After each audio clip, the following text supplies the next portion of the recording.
Welcome back to middle education. लीजिए अब आपके सामने कक्षा 9वीं अंग्रेजी विषय का एक ऐसा प्रैक्टिस पेपर लेकर के आ चुका हूं जो आप सबके लिए सेट नंबर बी होना है। जी हां, आपने सही सुना। आपको पता है middle education already set number A upload कर दिया है जिसका फुल सोल्यूशन कराया हूं। अगर आपने इस वीडियो को अभी तक नहीं देखा तो भाई अपने जीवन की बड़ी गलती कर रहे हो, जाकर के इस वीडियो को पूरा देखो। और अब बारी है आपके सामने सेट नंबर बी की। मैं एमपी बोर्ड के बच्चों से बेहद खुश हूं। देखो यार, दो पेपर हुआ, पहले हिंदी का हुआ। बहुत से यूट्यूब चैनल वाले बोलते हैं लो अभी रियल हुआ पेपर, ये वायरल हुआ, वो वायरल हुआ, इस टाइम वायरल हुआ, लेकिन आपने बहुत भरोसा किया। ठीक है भाई, मैं देख रहा था तुम लोग बहुत भरोसा कर रहे थे, भर भर के तुरंत एकदम वीडियोस को बहुत मन लगा करके देख रहे थे। दूसरा पेपर हुआ सोशल साइंस का, लोगों ने वैसे ही फ्रंट बनाया, बोला अब लो रियल पेपर आ गया सोशल साइंस का। भाई बुग्गी पोस्ट हो गई समाज विज्ञान में, कैसा गया पेपर, हो गई ना ऐसी तैसी। इसीलिए बोलता हूं भाई तगड़े कंटेंट को फॉलो करो, हमेशा पढ़ाई करो। पढ़ाई करने के बाद तुम सिंपल क्वेश्चन पेपर की प्रैक्टिस करो, इससे तुमको आइडियाज लगेंगे हमारे क्वेश्चंस कैसे आएंगे। आपको पता है जो बड़े बड़े एग्जाम की तैयारी करता है ना, वो कभी रियल पेपर के चक्कर नहीं रहता, वो केवल और केवल प्रैक्टिस करता है। एंड आप सबके लिए मिडिल एजुकेशन क्या कर रहा है, दो सेटों में प्रैक्टिस पेपर लेकर के आ रहा है। एक है सेट नंबर ए, दूसरा है सेट नंबर बी।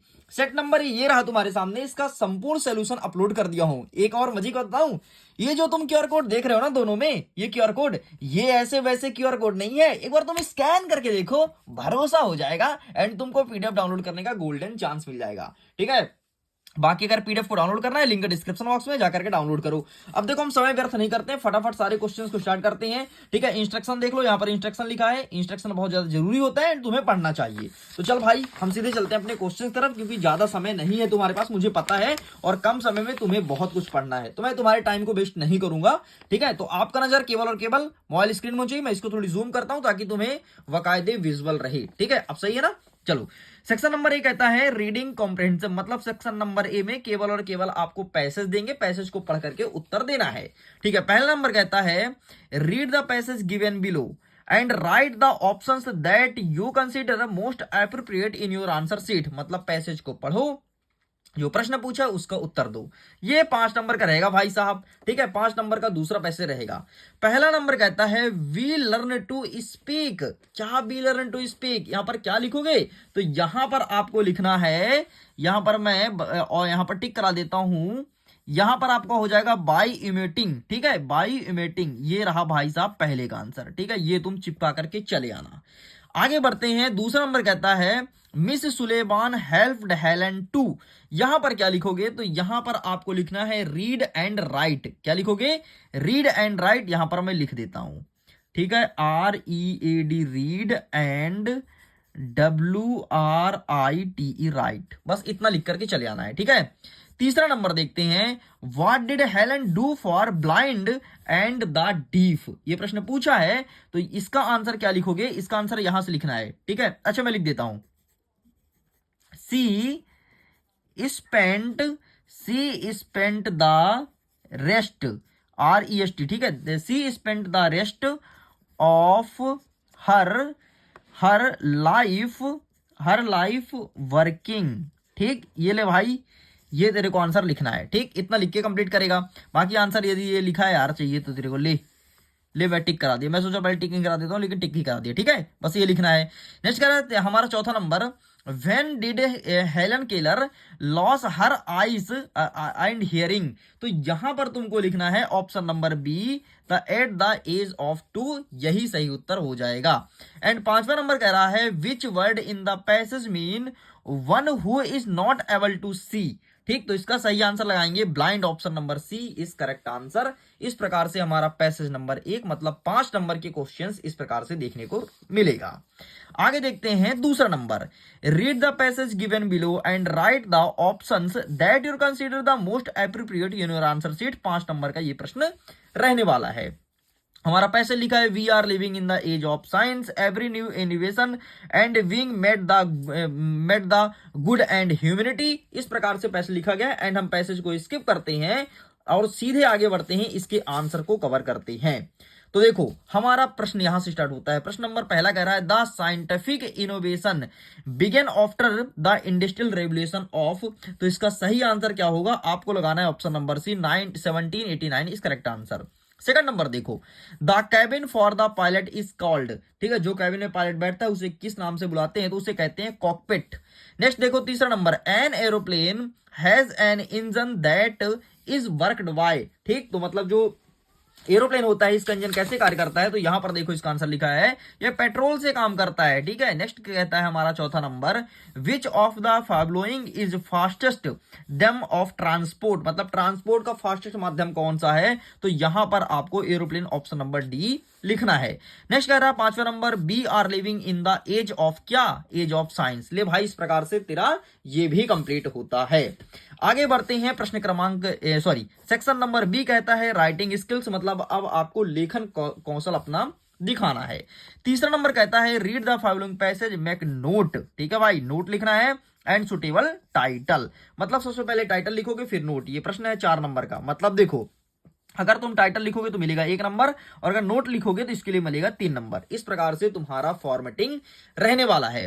देखो, Kanha national park is nestled in the Mallika range of Satpura in Madhya Pradesh, मतलब ये पैसेज कान्हा नेशनल पार्क के ऊपर लिखा है। तो आइए मैं बेटा दिखा देता हूं कि इसका सही आंसर किस प्रकार से आपको लिखना है, और मैं आपको यही बताऊंगा कि पैसे लिखने का सही तरीका क्या होता है, ठीक है। तो ये रहा कान्हा नेशनल पार्क, यही वाला पूछा है, एंड इस प्रकार से लिखना है, ध्यान से देख लो, ठीक है, ध्यान से देख लो। सबसे पहले तुमको लिखना है टाइटल कान्हा नेशनल पार्क, ठीक, फिर क्या लिखोगे नोट में, इसे कहते हैं हेडिंग और इसे कहते हैं सब हेडिंग, इसे कहते हैं हेडिंग, इसे सब हेडिंग, हेडिंग सब हेडिंग, और हेडिंग सब हेडिंग डाल के ही लिखना। नोट लिखने का सही तरीका यही है, इस चीज को फॉलो करना, वरना रोना पड़ेगा। जैसे तुम समाज विज्ञान में रोए हो ना, वैसे ही रोना पड़ेगा। फिर मुझे मत कहना कि मिडिल एजुकेशन बचा लो ना, अब तुम ही हो। मेरे पास बहुत सारे बच्चों का पर्सनल मैसेज आ रहा है, सर अब आप हो। मैं बोला क्या हुआ, क्यों आ रहे हो, बोले सर प्लीज अब तो तगड़ा कंटेंट चाहिए। मैं बोला चल ठीक है भाई, तू भी अपना ही बच्चा है, मेरे से ही पढ़े हो पहले, ठीक है, तुम बीच में भटक गए थे लेकिन आ जाओ, कम बैक, ठीक है। प्रश्न नंबर 4 देखते हैं, you are Amit Gupta, study in government higher secondary school Rewa, तुम्हारा नाम अमित गुप्ता है, तुम हायर सेकेंडरी स्कूल रीवा में पढ़ाई करते हो। Write an application to your principal your school to issue transfer certificate, मतलब तुम्हें ट्रांसफर सर्टिफिकेट के लिए एक आवेदन पत्र लिखना है।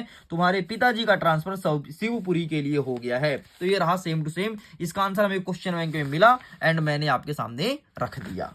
आगे बढ़ते हैं, अथवा में कहता है कि यू आर राहुल, तुम राहुल हो, रेसिडेंसी यहाँ पे रहते हो, ठीक है, भिंड में रहते हो, एक अपने दोस्त को पत्र लिखो और बहन की शादी है इसके लिए इनवाइट करो। अरे मेरी बहन की शादी है, ये रहा भैया, आजकल शादी ब्याह का सीजन चल रहा है, ये ब्रदर की शादी का है, लेकिन इसी को तुम सिस्टर कर लेना, बात खत्म, तुम्हारा काम हो जाएगा, ठीक है, यहां तक लिख के कंप्लीट करना। चलो आगे बढ़ते हैं, 5वां नंबर कहता है ऐसे article and paragraph any one following 180 words, ठीक है, an Indian festival, wonder of science, my hobby. आगे देखते हैं कुछ और है क्या, माई हॉबी तक हो गया। आगे देखते हैं इन्वायरमेंटल प्रोटेक्शन, ठीक है, तो चलो मैं एक दिखा देता हूं, जो भी मिलेगा, wonder of science, my hobby, जो भी मिलेगा मैं दिखा देता हूं ताकि तुम भी खुश और हम भी खुश, और सारे क्वेश्चन को अच्छे से प्रिपेयर कर लेना। मैं फिर से कहता हूं, कहीं ऐसा ना हो कि तुम्हारे सामने मोस्ट आईएमपी तगड़े तगड़े कंटेंट रखे हैं, उसके बाद भी तुम्हारे बुग्गी पोस्ट हो रही है, ठीक है। तो ये हुआ तुम्हारा कंक्लूजन तक, ठीक है। यहाँ पर वंडर ऑफ साइंस भी दिया है भाई, ये भी देख ले, वंडर ऑफ साइंस ये लिखना, ठीक है, ये 6वां पॉइंट तक बस इतना लिख दे, काम चल जाएगा, क्योंकि 4 नंबर का प्रश्न है ना,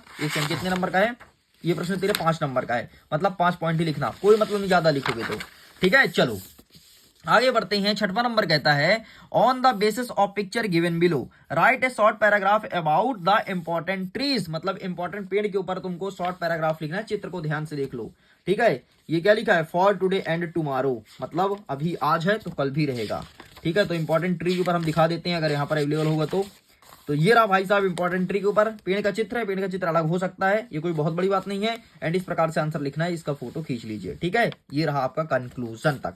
चलो इस प्रकार से यहां तक कंप्लीट हो गया है। आगे बढ़ते हैं सेक्शन नंबर सी की तरफ, 9 मिनट में सब कुछ कंप्लीट कर दिया। सेक्शन नंबर सी देखो, ग्रामेटिकल पोर्शन, ठीक है। चलो 7वां नंबर कहता है fill in the blanks, choose the correct alternatives given in the bracket. पहला नंबर कहता है dash dash sun rise in the east, तो यहां पर ए एन दी में क्या होगा, तो यहां पर आपको सिंपल सा दा लगाना है। नेक्स्ट देखते हैं there is not dash dash water in the pool, तो यहां पर आपको सिंपल सा मच लगाना है। नेक्स्ट कहता है Christmas is celebrated dash dash 25 दिसंबर, तो यहां पर आपको ऑन लगाना है। नेक्स्ट कहता है the rainy season started dash dash the summer, तो यहां पर आपको आफ्टर लगाना है, ठीक है भाई, कुछ और मत लगाना, जो मैं कह रहा हूं उतना ही पढ़ा ना ना। नेक्स्ट 5वां नंबर कहता है walk carefully dash dash you will fell down, तो यहाँ पर आपको अदरवाइज लगाना है। नेक्स्ट कह रहा है 6वां number I am not going to the office dash dash I am ill, तो यहाँ पर आपको बिकॉज लगाना है। इस प्रकार से ये भी हमारा होता है कंप्लीट। आगे बढ़ते हैं, प्रश्न क्रमांक 8 कह रहा है डू एज डायरेक्टेड। ठीक है, पहला नंबर कहता है प्रेजेंट परफेक्ट टेंस में चेंज करना है। सेकंड नंबर आपको पैरा जंबल करना है। थर्ड नंबर में आपको कंबाइंड सेंटेंस बनाना है सो का यूज करके। नेक्स्ट कह रहा है कि नेगेटिव सेंटेंस बनाना है। नेक्स्ट कह रहा है आपका 5वां नंबर कि इफ के स्थान पर अनलेस का उपयोग करना है। एंड 6वां नंबर कहता है कि इंट्रोगेटिव सेंटेंस बनाना है। तो आइए इसका आंसर अवेलेबल है, ये देखो भाई साहब, सब कुछ लिखा गया है, बस फोटो खींच लो। ठीक है, तू खींच मेरी फोटो खींच लो, अच्छे से प्रिपेयर कर लेना। आगे बढ़ते हैं, नेक्स्ट हमारा कह रहा है section number D text book. यहां से क्वेश्चंस आइए देखते हैं किस प्रकार से देखने को मिलेगा। प्रश्न क्रमांक 9 कह रहा है रीड द पोएम, पोएम को पढ़ो। आई बो द थ्री मदर। ठीक है, आगे देखो, आगे कहता है रिचली वाटर्ड रिचली फ्रूट्स, इस प्रकार से बोला गया है। ठीक है, तो आओ हम ऑप्शन आगे बढ़ते हैं यार। फिल इन द ब्लैंक्स में कह रहा है I blow to you three mother. ठीक, ये लिख दो। नेक्स्ट कहता है the mother hair fresh too, तो यहां पर क्या लिखोगे, फ्रेश वाटर एंड फ्रूट, ये हो जाएगा तुम्हारे दूसरे में उत्तर। ठीक है, दूसरे का उत्तर। नेक्स्ट कह रहा है cool with the winds of the south, यहां पर लिखोगे द SOUTH, साउथ लिख दोगे। एंड नेक्स्ट कह रहा है dark with dash dash of the servant, तो यहां पर लिखोगे द क्रॉप्स। बस ले भाई, इस प्रकार से इतना लिख के कंप्लीट करना है। आगे बढ़ते हैं, 10वां नंबर कहता है राइट द सुपरलेटिव फॉर्म। अरे भाई बहुत सरल है, एग्जेक्टिव का सुपरलेटिव फॉर्म बनाना है EST जोड़ करके। जैसे इजी है ना, तो इजी है तो EASEST। नेक्स्ट देखो स्ट्रॉन्ग, तो STRONGEST, मतलब कुछ नहीं, पीछे EST जोड़ो। ठीक है, ग्रेटर तो ग्रेटेस्ट हो जाएगा GREATEST, ग्रेटेस्ट। भाई EST जोड़ दे यार अंतिम, इतना सरल तो है। EST ये लिखो, EST, इतना लिख के कंप्लीट करो।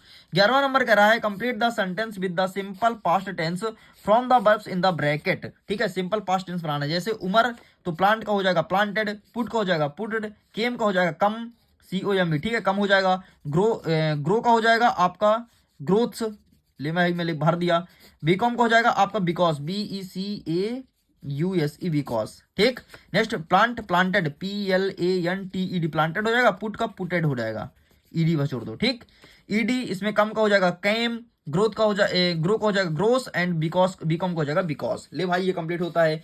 नेक्स्ट कह रहा है 12वां number fill in the blanks. ठीक है, अब यहाँ पर ये भरना है कि बीच बीच में क्या आएगा, तो RI यहाँ पर GST। ठीक है, RED रेड। ठीक है, SINGH सिंग्स। ठीक है, A यहाँ पर क्या आएगा, CHANCH आ जाएगा, और DRAW ड्रॉ। ले भाई ये भी तेरा कंप्लीट हो गया। आगे देखते हैं, प्रश्न क्रमांक 13 कह रहा है कि आंसर द फॉलोइंग क्वेश्चंस। ठीक है, अब प्रश्न का उत्तर आपको करना है। चलो आगे बढ़ते हैं। नेक्स्ट हमारा क्या कह रहा है, नेक्स्ट हमारा कह रहा है इसी का कि where did Tommy find the book. ठीक है, तो इसका सही आंसर आपको लगाना है in his house, option number C। इसी का सेकंड नंबर कह रहा है कि what did yellow woods mean, तो इसका सही आंसर आपको लगाना है कि फॉरेस्ट विथ येलो लीव्स। ठीक है, नेक्स्ट तीसरा नंबर कह रहा है कि which national award was conferred upon उत्सव बिस्मिल्लाह खान, तो यहां पर आपको लिखना है ऑल ऑफ दिस। नेक्स्ट कह रहा है कि Kezia boy beaten up with a ruler bye her father because, तो यहां पर आपको लिखना है C। एक सेकंड ना, यहां पर नहीं है, यहां पर आपको लिखना है she tore down the paper of her father speech. Next कह रहा है 5वां number what did Evelyn want to spread through her music, तो यहां पर आपको लिखना है हैप्पीनेस। एंड 6वां नंबर कहता है what did Albert's classmate called him, तो यहां पर आपको लिखना है brother boring is correct answer. इस प्रकार से तेरा होता है कंप्लीट। अब फटाफट तैयार हो जाओ और सारे प्रश्न का उत्तर हम देखेंगे यहीं पर जल्दी जल्दी। पहला नंबर कहता है कि व्हाट इज अ टेलीबुक। ठीक है, ये प्रश्न पूछा गया है, तो अब तैयार हो जाओ और जल्दी जल्दी आंसर देख लो। टेलीबुक इसका सही आंसर क्या हो जाएगा, तो ये तुम्हारे सामने आंसर लिखा गया है, ये वाला फोटो खींच लो। आगे बढ़ते हैं कि who were the people in Carezia family, तो ये रहा है आपके सामने नेक्स्ट क्वेश्चन का आंसर, इतना लिख कर कंप्लीट करना है। तीसरा नंबर क्या कह रहा है what did the playmates call stimulus, ये चीज बोला गया है, तो इसका आंसर मैं दिखा देता हूं तुम्हें, ये रहा। ठीक, ये रहा, इसका स्क्रीनशॉट ले लो। नेक्स्ट क्या कह रहा है कि where was Abdul Kalam house, ठीक है, where was Abdul Kalam house. तो ये रहा तुम्हारे साथ, एक सेकंड, ये नहीं है, ये है आंसर, ठीक है, इसका भी स्क्रीनशॉट ले लो। आगे बढ़ते हैं, नेक्स्ट क्या कह रहा है कि how does the sky look before the rain false, ठीक है। तो आइए मैं दिखाता हूं इसका सही आंसर क्या होगा। तो ये रहा तुम्हारे सामने इसका आंसर, ठीक है, रेन फॉल्स बोला है ना, तो ये रहा, ठीक, एक सेकंड, कहाँ गया भाई, रेन फॉल्स, ये रहा, ठीक है, ये आंसर तुमको लिखना है। आगे बढ़ते हैं, नेक्स्ट क्या कह रहा है, नेक्स्ट कह रहा है कि where was Bismillah Khan born, मतलब बिस्मिल्लाह खां का जन्म कहाँ हुआ था।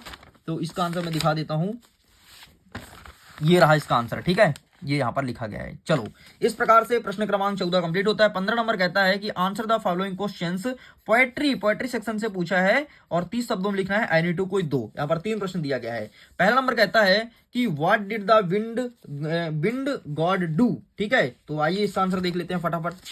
तो ये रहा है आपके सामने इसका आंसर, तो ये स्क्रीनशॉट ले लो।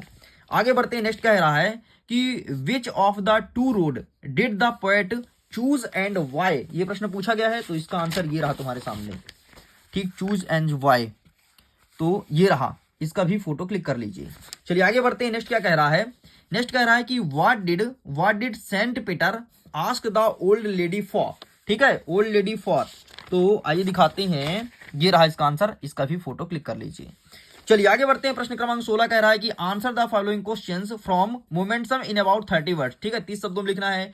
What was the first reaction of the child when the realized that he had lost his parent, ये चीज बोला गया है। तो आइए दिखा देते हैं फटाफट इसका आंसर, ठीक है भाई, सब कुछ तैयार कर लेना और इन सारे क्वेश्चंस को अच्छे से प्रिपेयर कर लेना, डेफिनेटली अच्छा स्कोर गेन करने वाले हो। एंड अथवा वाले देख लेते हैं, why did grandfather have to pay 3 rupees entry collector, ये अंतिम प्रश्न है, ठीक है, इसमें थोड़ी ज्यादा मैं गाना बजा दिया क्या, ये रहा। इस प्रकार से सब कुछ कंप्लीट हो गया है, जितने क्वेश्चन आंसर थे, सेट नंबर बी भी complete and set number A भी कंप्लीट। वीडियो कैसा लगा कमेंट सेक्शन में जरूर लिखिएगा और मेरे द्वारा कंटेंट आपके लिए कितना हेल्पफुल होता है यही बताइएगा, ताकि अदर बच्चों को मोटिवेशन मिले और उनका भी हेल्प हो सके। मैं वीडियो को एंड करता हूं एग्जाम के लिए, ऑल द बेस्ट।